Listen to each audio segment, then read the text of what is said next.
और देखो सफलता जरूर मिलती है, और जब ये वर्दी बदन पे आती है ना हाँ। तो कुछ अलग फील होता है। अच्छा, जिसने अभी 10th कर ली है, अब 10th पास बच्चा तैयारी करता है जीडी, 10th पास कर लिए तो उसको सही गाइडेंस क्या देना चाहोगे आप? तो पढ़ाई के दौरान दिमाग में बहुत सारी नेगेटिविटी आती है, लोग ताने भी कसते हैं, तो उस टाइम पे खुद को मोटिवेट कैसे रखते थे? बहुत निगेटिविटी आती है, बहुत ज्यादा। हाँ, तो उसके लिए क्या करते थे एक आप? डर होता है कि अगर सिलेक्शन ना हुआ तो क्या होगा, है हाँ, ना। काफी सारे मतलब एक एक टॉपिक उठाया और यूट्यूब से करा और अपने नोट्स बनाए खुद से अपने हाथ से। जैसे जीएस के लिए आपको लगता है कि आपकी जर्नी में इन टीचर का योगदान रहा, कौन कौन से टीचर हैं ऐसे वो जैसे जिनका एक करंट अफेयर के बारे में बच्चों को बहुत डाउट रहता है कि भैया करंट अफेयर का बताओ, करंट अफेयर हमें डेली पढ़ना चाहिए या फिर मंथली पढ़ना चाहिए, फिर एक साल का पढ़ना चाहिए? उस लूसेंट को बच्चे बोरिंग मानते हैं कि वो लूसेंट बुक समझ में नहीं आती है, तो वो उसको इंटरेस्टिंग कैसे बनाए? अब एक बार पढ़ने से तो कोई चीज आएगी नहीं। हाँ, आरडब्ल्यू पे गए थे, तो आरडब्ल्यू का आपके यानी कि एसएसजीडी की जर्नी में कितना योगदान रहा? हाँ, उनका भी काफी योगदान है। तो आपने उनसे क्या क्या पढ़ा है? मैंने हेलो दोस्तों, सभी को जय हिंद जय भारत। और आज हमारे साथ है शाहरुख खान, जो एसएसजीडी 2024 के टॉपर है, जिनके 160 में से 173 नंबर है।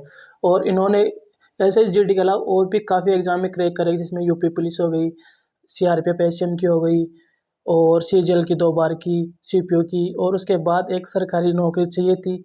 कुछ ही इन्होंने काफ़ी एग्जाम में क्रैक किया, लेकिन कहीं ना कहीं सिलेक्शन, आपको ही पता है सरकारी नौकरी इतनी आसान से नहीं मिलती है। फाइनल में कहीं ना कहीं नहीं नहीं चूक गए थे। फिर फाइनल उनका एसएसजीडी में हुआ 2024 वाले में, और साथ में हुआ ही नहीं, एयर वन 160 में से 171 नंबर आए थे इनके। और इनसे हम जानते हैं इनकी पूरी जर्नी क्या रही थी, और कहाँ से इन्होंने तैयारी की, और क्या क्या स्ट्रगल रहा इनका, सब कुछ जानते हैं। तो शाहरुख को अपने बारे में बताओ आप। मैं अपने बारे में बता दूं, मेरा नाम शाहरुख है और मैं उत्तर प्रदेश बिजनौर यानी कि बिजनौर जिले का रहने वाला हूं। और मैंने एसएससीजीडी सन 2024 में ऑल इंडिया रैंक फर्स्ट हासिल की है।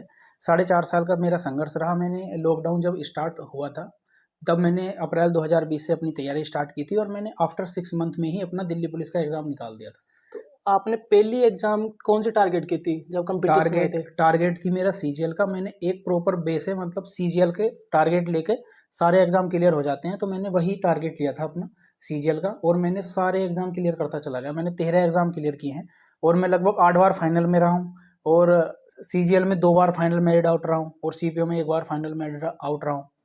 तो एक सरकारी की नौकरी की नीड होती है ना, तो वो तो चाहिए थी। तो आपका सीजीएल में किस वजह से नहीं हुआ? सीजीएल में फाइनल मेरिट में कम रह गए नंबर। अच्छा। हाँ। और सीपीओ भी बताते हैं आप, सीपीओ में हाँ, क्या रहा? सीपीओ में फाइनल मेरिट में। अच्छा। और तो देखो, मेहनत कभी बेकार नहीं जाती कभी है। नहीं जाती। देखो, मेरा 4.5 साल का संघर्ष रहा। मैंने कभी अपनी पढ़ाई छोड़ी नहीं थी बीच में। मैं लगातार पढ़ता रहा। दिल्ली पुलिस मेरा क्लियर हुआ, और उसमें मैं फिजिकल में रह गया, जो 2000 उसमें आई थी 20 में। हाँ। उस वाली में फिर आगे सीजीएल क्लियर हुआ, सीपीओ क्लियर हुआ, एससीएम क्लियर हुए।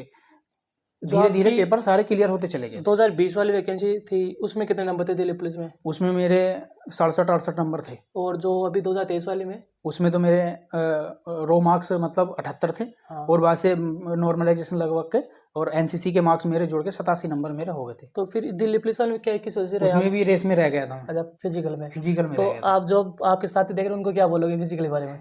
अगर जो दिल्ली पुलिस की, मैं तो ये कहूँगा, दिल्ली पुलिस की अभी 1 साल बचा हुआ है। हाँ। ठीक है, तो दिल्ली पुलिस का अपना तैयारी करते रहो, और जैसा तुम्हारा पेपर हो जाए, पेपर के बाद एकदम से फिजिकल होता है, तो धीरे धीरे मतलब अपना थोड़ा फिजिकल स्ट्रेंथ भी आपको करनी है, पीएसटी वगैरह। फिजिकल पे ध्यान देना है। ध्यान देना फिजिकल इस में बात से आपको सीख मिल क्योंकि गई। हाँ, क्योंकि मुझे लगता है दिल्ली पुलिस का हार्ड रहता है फिजिकल बिल्कुल। थोड़ा।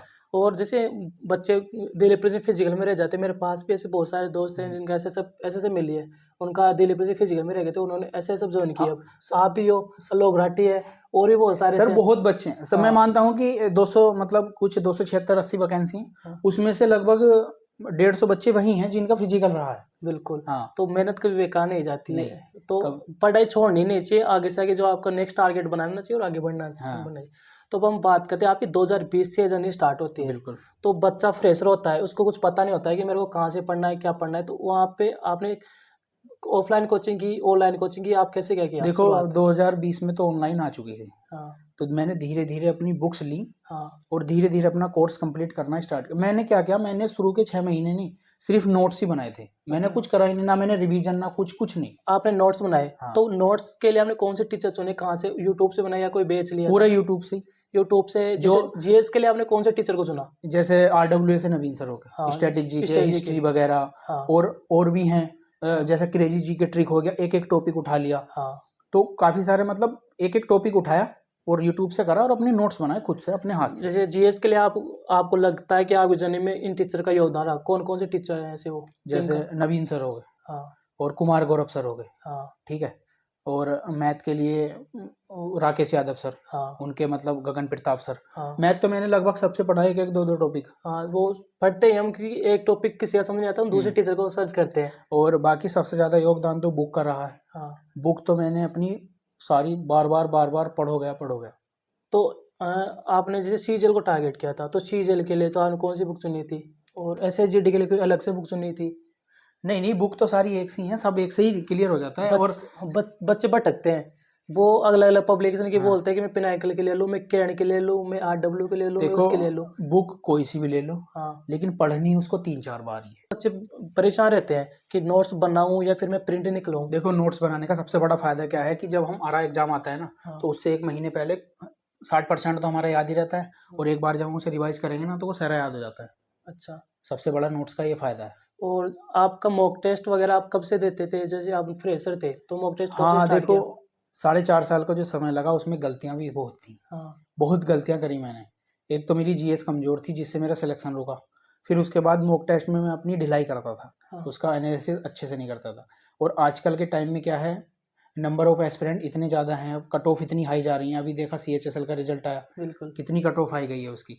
तो मॉक टेस्ट तो सबसे ज़्यादा ज़रूरी है और उसका एनालिसिस बहुत अच्छे से करना है आपको। और जैसे मॉक टेस्ट कहाँ पे देते थे आप?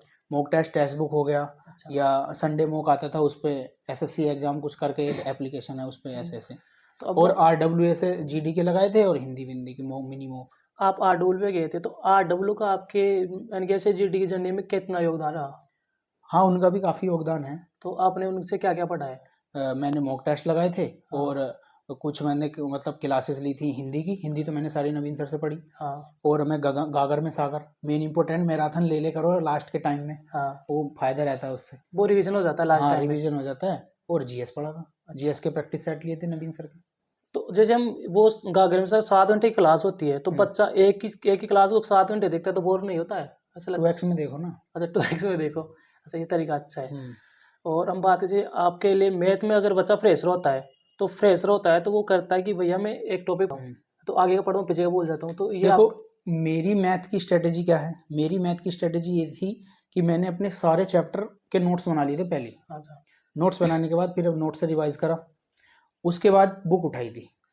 तो शुरुआत में मैथ के नोट्स बनाने चाहिए, ठीक है, बेसिक वगैरह कंप्लीट और करके। फिर उसका रिवीजन वगैरह प्रैक्टिस के लिए क्या करते प्रैक्टिस थे? के लिए या तो सारे एक साथ नोट्स बना लो, प्रैक्टिस के फिर बाद में करते रहो धीरे धीरे, अच्छा, एक एक चैप्टर, या 100 क्वेश्चन डेली या 50 क्वेश्चन डेली।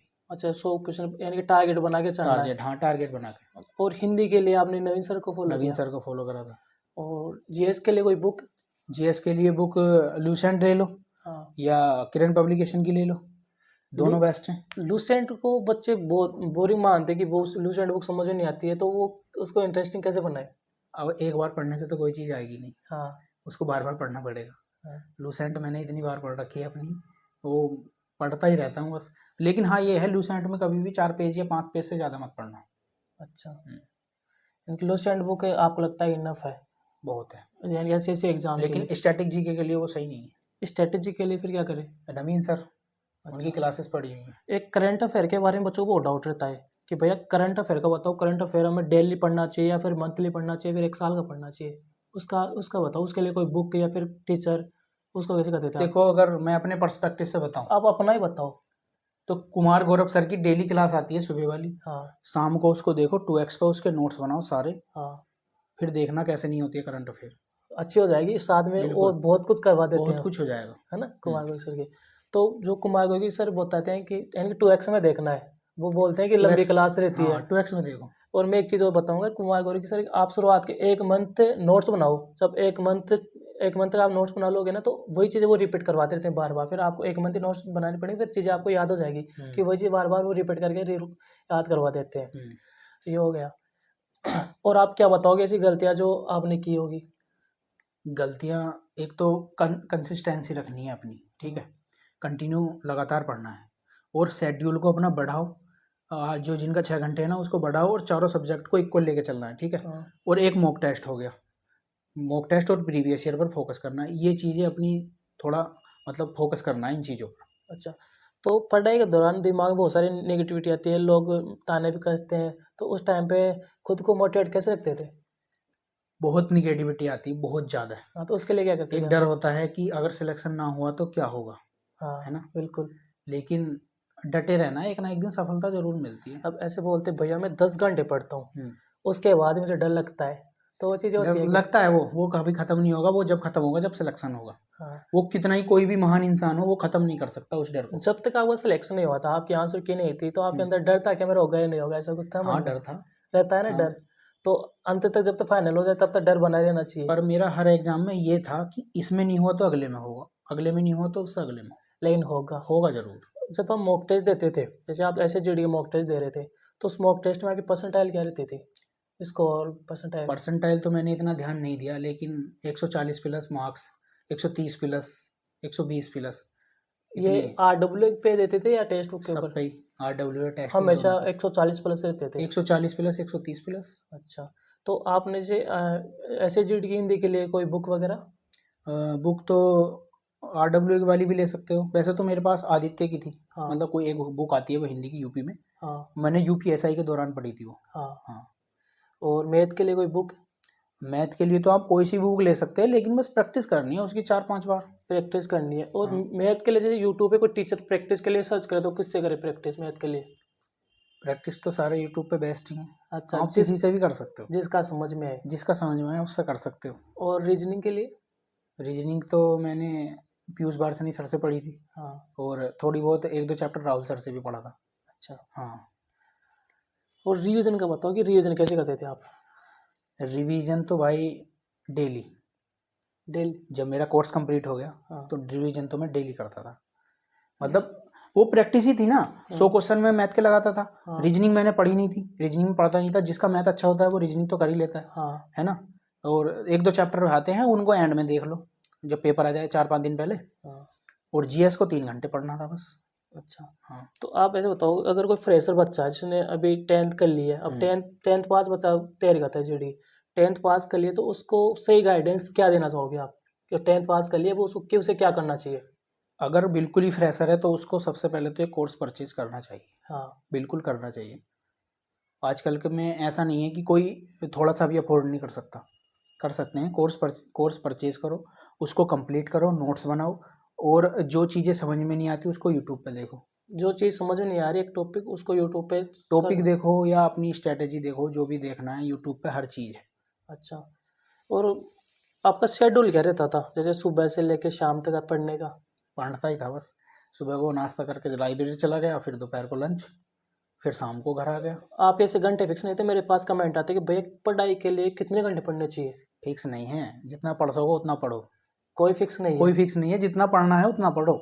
अगर तुम मतलब फ्री हो, घर से कोई काम नहीं है, कुछ नहीं है, तो पढ़ाई करो बस, और कुछ मत करो। बस पढ़ाई एक ही टारगेट होना चाहिए दिमाग में, मेरे को पढ़ना है हाँ, बस पढ़ना है। एक ही काम होना हम्म। चाहिए। यहाँ तो मैं बहुत बार बोलता हूँ कि टाइम देखना ही नहीं है, जितना टाइम मिल रहा है उतना पढ़ाई के लिए निकालो। तुम्हारे जब सारे सब्जेक्ट कंप्लीट अगर 8 घंटे में हो रहे हैं तो 8 घंटे पढ़ लो। हाँ, और जैसे आप रोजाना हर सब्जेक्ट को टाइम देते थे या फिर कैसे क्या रहता था शेड्यूल आपका? हाँ, डेली हर सब्जेक्ट। हर सब्जेक्ट को टाइम देते थे फिक्स हो? और कुछ जैसे टॉपर्स बता दें। देखो, एक बात मैं बहुत इंपॉर्टेंट चीज़ बता दूँ। जो भी लाइब्रेरी में पढ़ रहे हैं, जो घर पढ़ते हैं, वो उठो, फ्रेश हो, और नाश्ता करो, और उसके बाद मोबाइल मत चलाना बस। हाँ, बस मोबाइल मत चलाना। उठते हैं क्योंकि आजकल आदत हो गई व्हाट्सअप देखेंगे इंस्टाग्राम हाँ, पे हाँ, खोल के, हाँ। या तो गंदी वो है। चीज़ नहीं, वो मेरी मैं बिल्कुल आदत नहीं थी। मैं तो जाके बस किताब ही पकड़ता था सुबह को। हाँ, सोशल मीडिया पे थे आप पहले जब तैयारी करते उस टाइम पे? सोशल हाँ, मीडिया था, लेकिन मैं चलाता नहीं था। एक्टिव नहीं थे? बिल्कुल एक्टिव नहीं आईडी था। के लिए एक्टिव नहीं थे? नहीं, नहीं। और अब वो तो अब मज़ा आ रहा है। हाँ, सही है, अब तो चीज़ें अच्छी हैं। हाँ, ये कि अब सिलेक्शन जब ले लेते हो, जब आपको लोग जानते हैं तो फिर चलाने में मज़ा आएगा। लोग आपको लोग प्यार भी करेंगे, सब कुछ करोगे, लेकिन बस सिलेक्शन ले लो। जब तक सिलेक्शन नहीं हो जाता ना तब तक बस बंद कमरे में बंद रहो और किताबों को दोस्त बना लो। ये तो सफलता ज़रूर मिलती है, और जब ये वर्दी बदन पे आती है ना, हाँ, तो कुछ अलग फ़ील होता है। हाँ। तो शाहरुख भाई आप ये से बताओ, आपने 13 एग्ज़ाम क्वालिफाई किए और 8 में आप फेल हुए, तो उनका रीज़न क्या था? रीज़न था, सबसे बड़ा था मॉक टेस्ट मॉक टेस्ट? और टाइम मैनेजमेंट। ये सबसे बड़ा रीज़न था, और फिर था जीएस। हर बार हर एग्ज़ाम में जीएस ने डुबाया। ठीक है, सब कहते हैं ना कि प्रैक्टिस सेट लगाने से जीएस हो जाती है, ये वो। मुझे पता है जीएस का कितना दुख है मुझे। तो मॉक टेस्ट में से आपको कैसा लगी? मॉक टेस्ट या आपकी गलती थी? मॉक टेस्ट नहीं लगाते थे आप पहले? मॉक टेस्ट में ना इतने लगाता था पर एनालिसिस अच्छे से नहीं करता था, मतलब लगा दिया, नंबर आ गए, देख लिए बस। अच्छा, एनालिसिस अच्छे से नहीं करते थे, वो चीज़ बाद में आपको पता वो चली? बाद में रियलाइज हुई। अच्छा, और जब आप एसएसएम में सेलेक्ट हो गए हो, अब आपको कैसा फील होता है एसएसएम ज्वाइन करने के बाद? अच्छा फील होता है, तुम भी दिल्ली पुलिस में हो बिल्कुल, और मैं एसएसएफ में हूँ, और वर्दी जब बदन पे आती तो कैसा लगता है। वो तो तुमने चल जब पहली बार वर्दी पहनी होगी तो कैसा लगा था। मेन माहौल ही अलग ही था वो। हाँ, वो प्राउड वो का मोमेंट है। हाँ लेकिन जैसे आप अभी सर्विस कर रहे हो तो बहुत कुछ बदला होगा आसपास में, और आपको देख के बच्चे भी इंस्पायर होते होंगे। बिल्कुल।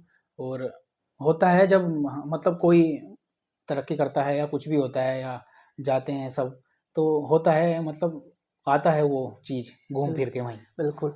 अब जो बच्चे तैयारी कर रहे हैं उनके लिए आप 2-3 ऐसी टिप्स बता दो उनको सिलेक्शन में जल्दी दिलाए, उनका टाइम वेस्ट ना हो, जो आपने गलतियाँ की वो गलतियाँ वो ना करे, ऐसी बातें बता दो।